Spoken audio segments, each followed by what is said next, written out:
ជំរាបសួរពុកម៉ែបងប្អូនទាំងអស់គ្នាបងប្អូនថ្ងៃនេះខ្ញុំមកបង្រៀនបងប្អូនអំពីរបៀបស្លតាពាំងឲ្យមានរសជាតិឈ្ងុយឆ្ងាញ់ណាបងប្អូនទាំងអស់គ្នានេះបងប្អូនទាំងអស់គ្នាមើលទៅគឺខ្នងមែនតើតើយើងមកចាប់ផ្ដើមធ្វើទាំងអស់គ្នាបងប្អូននេះគឺជាតាពាំងដែលយើងទៅកោះពីព្រៃមកបងប្អូនទាំងអស់គ្នាហើយ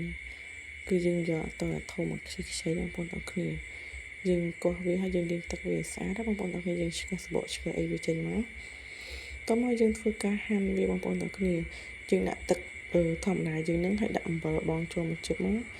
ហើយយើងហាន់វាឲ្យម៉ត់បងប្អូនទាំងអស់គ្នាណាយើងហាន់វាដល់កបិតមុខពីណាបងប្អូនហើយត្រាំវាមកយើងច្បាច់ទៅច្បាច់មកដើម្បីឲ្យតាពាំងហ្នឹងគឺវាទន់ល្អ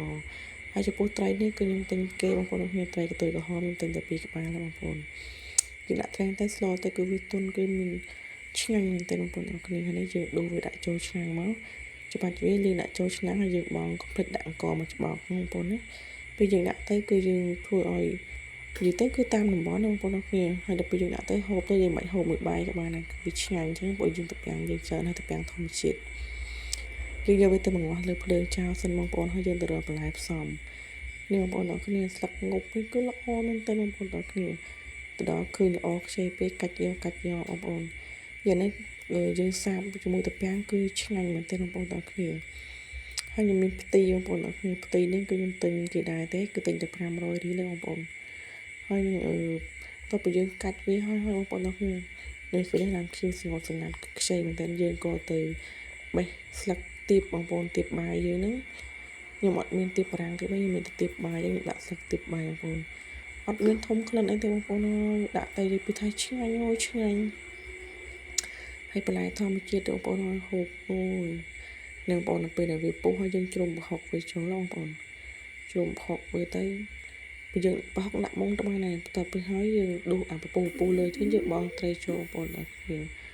ដាក់ត្រីចូលយើងលាងបន្លែលាងអីស្អាតហើយចុងក្រោយនេះគឺបន្លែរបស់យើងនឹងយើងបងវាចូលយើងបិទគេហៅបងប្អូនដល់គ្នា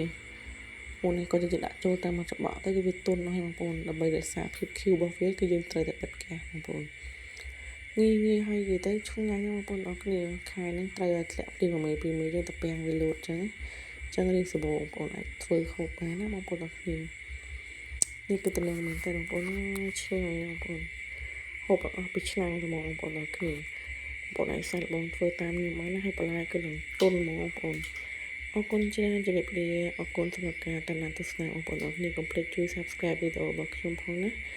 ហើយជួយ comment អ្នកមួយផងបងប្អូនអរគ្នាមិនដែរការធ្វើវីដេអូបែបនេះហើយទៅស្លោនេះបងប្អូនអាចសាច់បងធ្វើបានតាមតំបន់គឺឆ្ងាញ់រសជាតិគឺខ្ញុំឲ្យអួយហ្មង